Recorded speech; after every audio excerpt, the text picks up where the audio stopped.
ఒకానొక సమయంలో At one time, బుద్ధుడు Buddha తన పినతల్లి అయినటువంటి గౌతమి యొక్క కుమారుడైనటువంటి ఆనందుని చూచాడు. saw Ananda, who happens to be the son of the sister of his mother.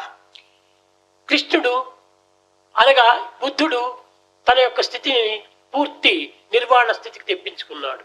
Buddha attained the state of liberation. ఆ స్థితిని గుర్తించి ఈ ఆనందుడు కంటినీరు కార్చాడు. Watching the state of Buddha, Ananda started shedding tears. బుద్ధుడు దేహాన్ని వదులుతున్నాడు. Buddha is ready to give up the body. మాకింక గతి ఏమిటి, మాకింక మార్గం ఏమిటి అనేటువంటి విచారణ చేస్తూ వచ్చాడు. He started worrying that who is the one left for us, who is the one to show the proper path. బుద్ధుడు ఆనందుని దగ్గర పిలిచి, ఆనంద, నీవు విచారించవలసినటువంటి సమయం కాదు.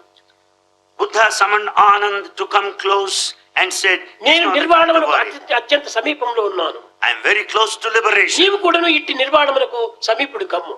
You also be very close to the state of liberation. లోకములో మరణించినటువంటి వారిని చూచి బ్రతికినటువంటి వారు అనేక విధమైన దుఃఖములు అనుభవిస్తుంటారు. In this world, those who are living, they wail for the dead. కానీ ఎవరు మరణించిన వారు? In fact, who are the dead one? ఈనాడు దుఃఖించినటువంటి వాడు కూడా రేపటి మరణించవచ్చు. The one who laments today may die tomorrow. ఎప్పుడు పుట్టుక ఉన్నదో అప్పుడు చావు కూడా ఉన్నది. Where there is birth, there is death. కనుకనే పుట్టు చావులు లేనట్టి పురుషోత్తముండు. Therefore, God is beyond birth and death. చావు పుట్టులు లేనట్టి శాశ్వతుండు. He has no birth and death. He is ఆది eternal. మధ్యాంతరహితుడు అనాదివాడు. He has no beginning and end, and he is తాను eternal. చావక పుట్టక చంపబడక He doesn't kill, he doesn't die. నిత్యమును సర్వసాక్షి అయి వెలుగు.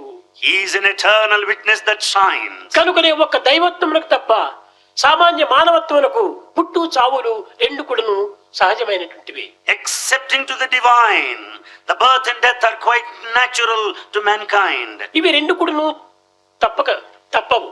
One cannot escape from these కనుక twins. ఎందుకు ఏడుస్తున్నావు? Then why do you cry? నీవు కూడాను ఇట్టి స్థితిని పొందడానికి ప్రయత్నించు. You also make an effort to reach this state. అన్నింటికి నీ భగవంతుడే మూలాధారము. God is basis for all.